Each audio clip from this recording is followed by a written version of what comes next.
যে কোয়ান্টিটেটিভ রিসার্চের data collection method নিয়ে আলোচনা করা হবে। যে কোয়ান্টিটেটিভ রিসার্চ মেথডের মধ্যে অন্তর্ভুক্ত রয়েছে কালেক্টিং করা ডাটাকে, যেটা মেজার করা যাবে এবং কাউন্টেড করা যাবে। এই ডাটা মাঝে মধ্যে ব্যবহার করা হয় আইডেন্টিফাই করতে ট্রেন্ডসকে, প্যাটার্নসকে এবং রিলেশনশিপকে ভ্যারিয়েবলসের ভেতরে। এখানে কিছু কমন ডাটা কালেকশন মেথডসের কথা উল্লেখ করা হলো, যেগুলো কোয়ান্টিটেটিভ রিসার্চে ব্যবহার করা হয়। এবং সার্ভে এবং কোশ্চেন নেয়, এখানে স্ট্রাকচার কাঠামো কীরকম থাকে, হাইলি স্ট্রাকচার থাকে, সাথে থাকে কোলোজেন্টেড প্রশ্ন। ডিস্ট্রিবিউশনে কী থাকে, এটা ক্যান বি অ্যাডমিনিস্ট্রেটেড হয় পার্সনের দ্বারা, মেইল দিয়ে, অনলাইনে অথবা ফোনে। ডাটা হলো প্রোভাইড করা হয় নিউমেরিক্যাল ডাটা, যেটা অ্যানালাইজড করা যাবে স্ট্যাটিস্টিক্যালি।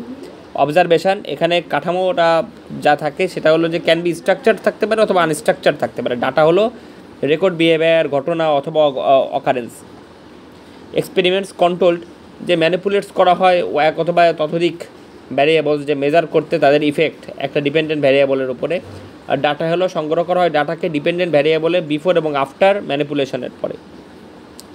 স্কেল এবং ইন্ডেক্সেস, যে মেজারমেন্ট হলো মেজার করা হয় স্পেসিফিক কনস্ট্রাক্টস অথবা কনসেপ্টকে। ডাটা হলো প্রোভাইড করা হয় নিউমেরিক্যাল ডাটাকে, যা অ্যানালাইজড করা হয় পরিসংখ্যানগতভাবে।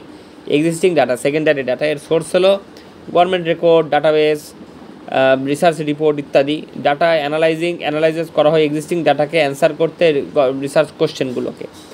কন্টেন্ট অ্যানালাইসিসের মধ্যে আছে টেক্সচুয়াল ডাটা, যে অ্যানালাইসিস করা হয় লিখিত অথবা স্পোকেন কমিউনিকেশানকে।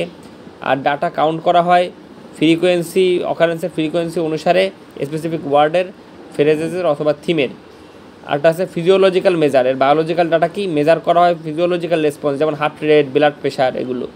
ডাটা হলো প্রোভাইড করা হয় নিউমেরিক্যাল ডাটা, যা অ্যানালাইজড করবে স্ট্যাটিস্টিক্যালি।